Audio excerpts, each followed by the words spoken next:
tak hanya Gatot Brajamusti yang juga harus digeledah rumahnya, tapi juga sejumlah pihak, katakanlah ada Reza Artamevia di sana yang juga positif tersangkut kasus narkoba. Tanggapan Anda? Selama kita ada permintaan secara legal ya dari Polda NTB terkait dengan perbantuan penyelidikan, insya Allah kita akan bantu sepenuhnya karena memang kita sama-sama kepolisian ya.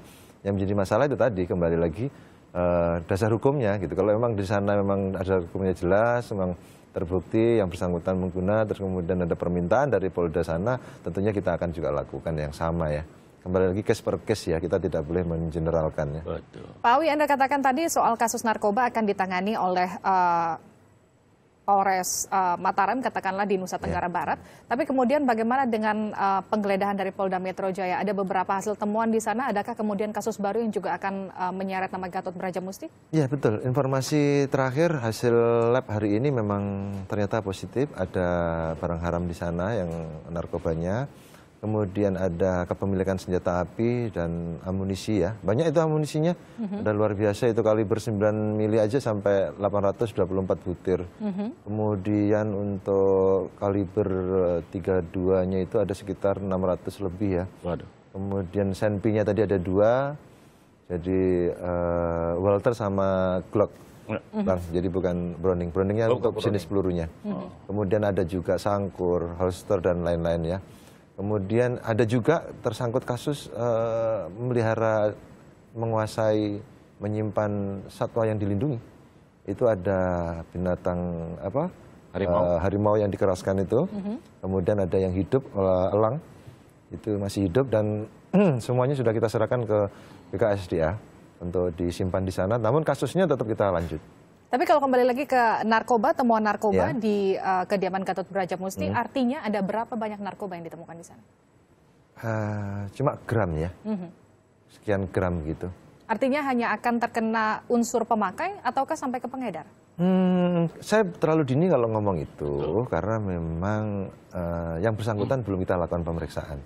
Baru 5 saksi yang kita bisa periksa ya, ada asisten rumah tangga, ada driver, ada putra-putrinya, kemudian ada saudaranya, kemudian termasuk kemarin terkait dengan binatang yang dilindungi juga kita memeriksa dari BKSDA. Baik, kita ke Pak Anwar Fuadi. Pak Anwar, Anda tadi katakan memang ini hanya sebagian kecil dari artis yang kemudian menggunakan narkoba. Tapi Pak Henry juga kemarin menyatakan ke rekan saya Friska, selain ia melaporkan kepada BNN, ia juga memang mengantongi sejumlah nama artis yang memang menggunakan narkoba. Katakanlah seperti itu. Apa tanggapan Anda soal ini?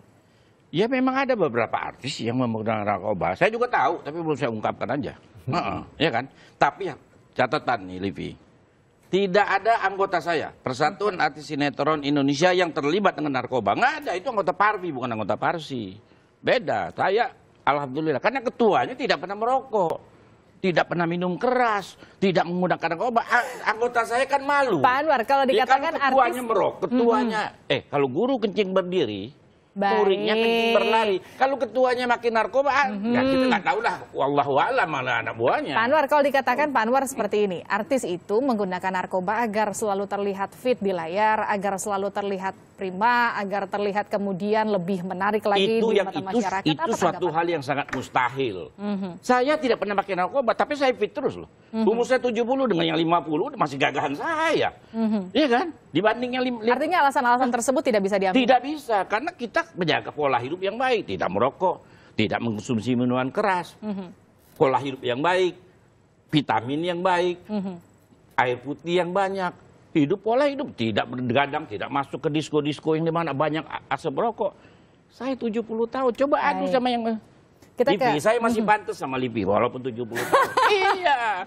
Itu. Kita ke Pak Awi lagi. Pak Awi, kalau kita melihat kasus dari Gatot Brajamusti kemudian akan menyeret nama Reza Artamevia karena juga sudah positif menggunakan narkoba. Kemudian apa tindakan selanjutnya dari pihak kepolisian soal ini? Yang jelas ya, karena memang untuk percepatan tentunya biar semua terbuka ya, semua transparan. Rencana nanti kita akan kirim penyidik ke sana mendalami terkait dengan saudara AAGB ini sehingga AAGB ini segera kita BAP, kemudian Jelas secara transparan publik juga tahu bahwasannya terkait dengan narkoba di kediamannya bagaimana, kemudian senpi amunisi bagaimana, semua kan dipertanggungjawabkan termasuk yang satwa yang dilindungi tadi. Kalau Pak Henry juga kembali kemarin menyatakan kepada rekan saya Friska Clarissa, Gatot Brajamusti ini memang terkoneksi dengan sejumlah artis. Salah satunya Reza Artamevia yang juga sudah positif menggunakan narkoba. Jika memang Reza Artamevia dengan Gatot Brajamusti kasusnya sudah ditangani oleh Polres ataupun Polda di sana, lalu bagaimana dengan Polda Metro Jaya? Apakah kemudian nanti juga akan menelusuri kasus-kasus artis yang memang terkoneksi dengan Gatot Brajamusti untuk juga ikut diselidik? Ya, selama ada benang merahnya dan ada bukti permulaan yang cukup, tentunya kita akan support ya, kita akan juga bantu untuk penyelidikannya. Kembali lagi, kita tidak boleh mengeneralkan semua nanti kita anggap narkoba atau semua artis kita anggap, itu tidak boleh. Kembali lagi, kalau ada benang merahnya, ada apalagi tertuang dalam BAP, tentunya kita akan bantu untuk menyelidiki itu. Oke, kita terakhir pertanyaan saya ke Pak Anwar. Pak Anwar, kalau melihat maraknya artis yang menggunakan narkoba, apa pesan Anda untuk para artis? Tidak marak. Tidak marak, baik. Orang cuman, iya. Pesan Anda singkat saja. Pesan saya, ya kan, artis itu adalah public figure. Mereka idola masyarakat. Masyarakat menginginkan dia menjadi panutan. Jadi kalau dia menggunakan narkoba, menurut saya pesankan saya pada Pak Hakim, hukum yang seberat-beratnya, bila perlu hukum mati aja lah. Iya. Hukum mati bila perlu. Hukum mati bila perlu. Ya kalau udah berapa kali, 3-4 kali bolak-balik itu residivis sudah. Baik. Ya kan? Nggak bisa diperbaiki lagi. Ya udah, daripada mengacaukan dunia ini, ya, tembak mati aja udah. Terima kasih telah bergabung bersama kami, aktor senior Anwar Fuadi dan juga Kabid Humas Polda Metro Jaya Awistiono, Kombes Awistiono. Terima